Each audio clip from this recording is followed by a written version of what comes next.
Hello and welcome to another video of Optics Trade Debates. And today we'll discuss some major differences, optical differences in terms of recommendation, which one should we recommend, about Aimpoint Hunter H30 and Aimpoint 9000. So firstly, I'd like to ask you, what are the optical differences between these two models?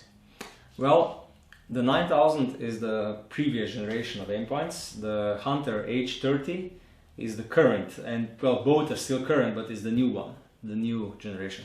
And what changes is that the new red dots have a little bit bigger window. Even though both of them have 30mm tube, the window which you're looking through to see the red dot is bigger on the Hunter models. And the dot definition is a little bit better on the Hunter models. So this is optically what is different between the 9000 series and the Hunter 30 series. What about if we go next to the length of these two devices, or the mounting length? As we can see, they quite differ actually. Well, if we look at the total length, this is the SC, the short version, and the S version of the Hunter. So 9000 SC and H30S. Yes. If you can see, the total length is dramatically bigger on the H30. This is also the reason why some people aesthetically still like the 9000 more than the H models. But if you look at in the terms of mounting length, they are the same. So most of the length on the H30 models go into the objective part, and of course the rear part where the flip-up cover is put on. And the same story applies and happens if we look at the longer version, so the L9000L and H30L. Again, the mounting lengths are almost the same, practically the same, while the total length of the H30 is much longer, so it's much bigger. Okay, I can also see the type of the battery in this one. They quite differ actually. Yeah, I think this is different battery than H. Completely different. Here is the normal battery which go into this compartment.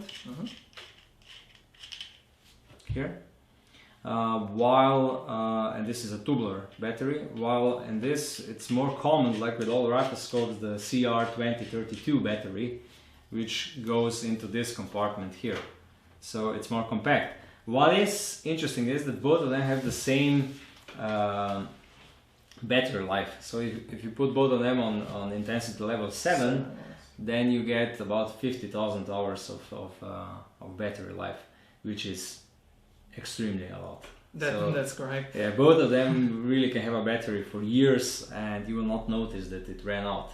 I also think this one has more intensity levels than the 9000 model, is that correct? Yeah, it is correct. This one I think it has 10 and the first one is off, so 9 basically, and this one 12. But this is not such a huge difference. It's only 3 additional intensity levels. It is true that in my opinion at least the dot definition here is a little bit nicer, but this is very subjective. So both of them are still top quality red dots, even though immediately when you look through the H30 model you see that the window is bigger. You see that there is less of a black circle around the image, so it's more only the image, and it's a little bit easier to use it with both eyes open.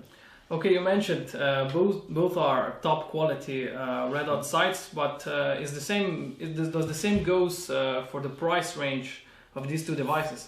Well, if you look at the long and short version, they are priced the same. 9000 SC and 9000L, they have the same price, even though one is longer, the other one is shorter. And the same goes for the H30.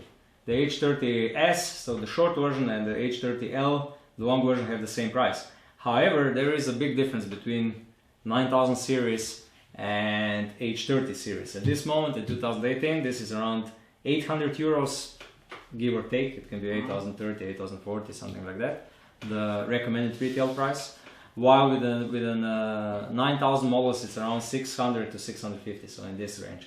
So you immediately save approximately 20 to 25% with an older 9000 version.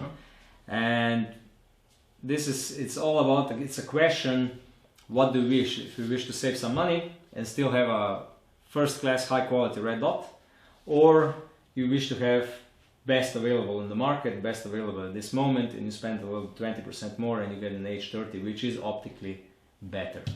Aesthetically, it's all again down to the personal preference. Some people like the 9000 more aesthetically, some people prefer the new Hunter models more. I personally prefer the new Hunter models because they are, I would say, more aesthetically pleasing, more modern, while we have a lot of customers who still prefer 9000 because it's like traditional, it's like it probably reminds them on a time when Aimpoint was still something new in the market, when it was not such a strong market leader which it is today, and so it has more a traditional look and feel than the new Hunter models. So basically, we would recommend for someone who wants a top class optic, we would definitely recommend to go with H30. Definitely. And for someone who wishes to save some money, as you mentioned it, with the 9000 model. At the end, it's all a question how much you're willing to pay. But I would say this is a great investment. You buy an H30 and you have it for 20, 30 years. That's correct. And it's a really high quality product. It's well worth its price. Well, thank you very much, Fyodor. I think we covered most of the questions we received. If you have any additional question you would like to ask, please write us an email, leave a comment below, or subscribe to our channel. Take care until next time.